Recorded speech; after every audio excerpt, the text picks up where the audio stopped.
wonderful. Okay. The phrase to describe me during high school would have been typical type A, overachieving good girl. The word to describe me during high school would have been unfuckable. I'm not saying that my oversized Disney t-shirt paired with stonewashed tapered jeans, mismatched socks, and Birkenstocks was the cause of all of this, but I can tell you for sure that the only action I was getting in high school was in those theater nerd cuddle puddles that I'm pretty sure are ubiquitous in theater companies around the country. And this was basically true until my sophomore year of college. In my sophomore year of college, things changed a bit. I started to not wear Disney t-shirts. That was helpful. I got a little bit more self-confidence about my relationship to the men. And I noticed when I was noticing them that they were noticing me too, which was awesome, except for one thing. I had this massive sex deficit. I was 19 years old and I had virtually no sexual experience, and I was concerned about this not only because of the possibility of being in a situation where that would become obvious very quickly, but also because I felt myself to be in this bubble of virginism that sends a beacon out to everybody that I was around, just telling them she's different, she's a virgin, she's not one of you, she's not like you. And I felt that was how my peer group treated me. I felt they were like, this isn't our kind of girl, she's not doing it. And so I felt strongly about this, and I had an opportunity to test this theory out. I was accepted into a New York arts program for a semester, so I moved into this Chelsea townhouse with 50 other art students, none of whom knew me, and none of whom I knew. So I knew I had the perfect chance to become a slut.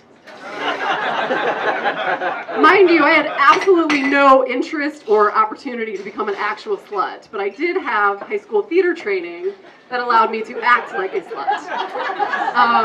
And by act, I mean literally use words like blowjob in any sentence I could get them into, describe how people like me, for instance, would enjoy the cunnilingus so much, or talk about all of the action that I would have had with all of those guys that one time.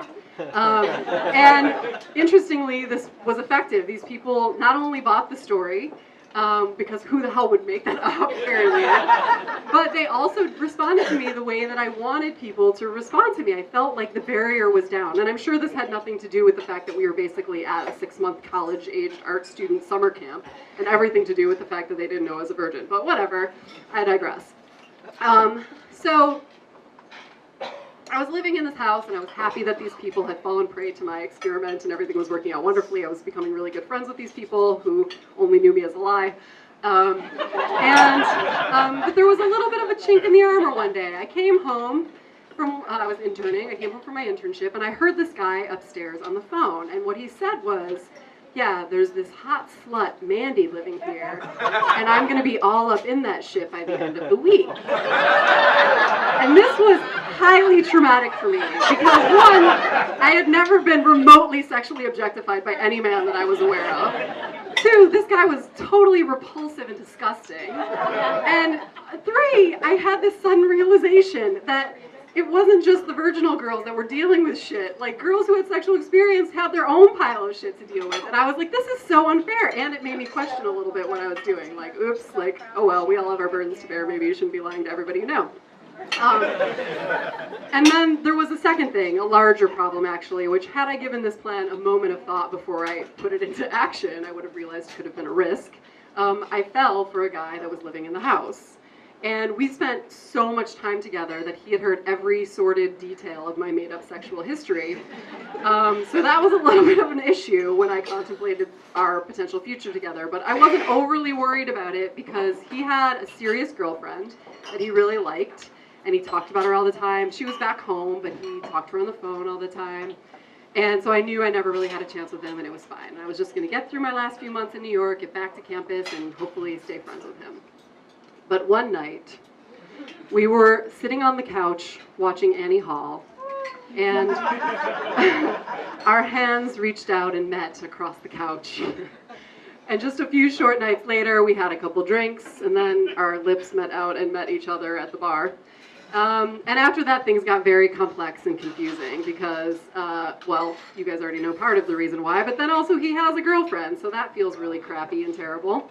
But I was very torn because I was like, at this point, just madly in love, the way only I think a teenager can be in love, just obsessive about this guy. And he was trying to decide if he wanted me or his long-term girlfriend. Meanwhile, making out with me whenever the hell he felt like it. So time went by, and I was very afraid that I was going to have to eventually explain this to him. And eventually, several months later, he broke up with his girlfriend. I was already back in Michigan by that point. He came to visit me. And I sat him down, and I came clean. I told him the whole psychotic story. And surprisingly, he was fine with it. He, not fine, but he was okay with it. Which is especially crazy considering that he just dumped his long-term girlfriend for what he probably presumed were going to be some crazy sexcapades, but ended up being a virgin, being like, is this right? Or I'm not so sure. As any relationship that is based on cheating and lies is wont to do, it was up and down for many years, and then finally, eventually, completely fell apart. So what I would say to any aging virgins in the audience who might be experiencing some insecurity is that if you're contemplating creating a massive web of lies and using it to trick a new group of friends about your sexual history, I wouldn't recommend it. All right, that's it for me.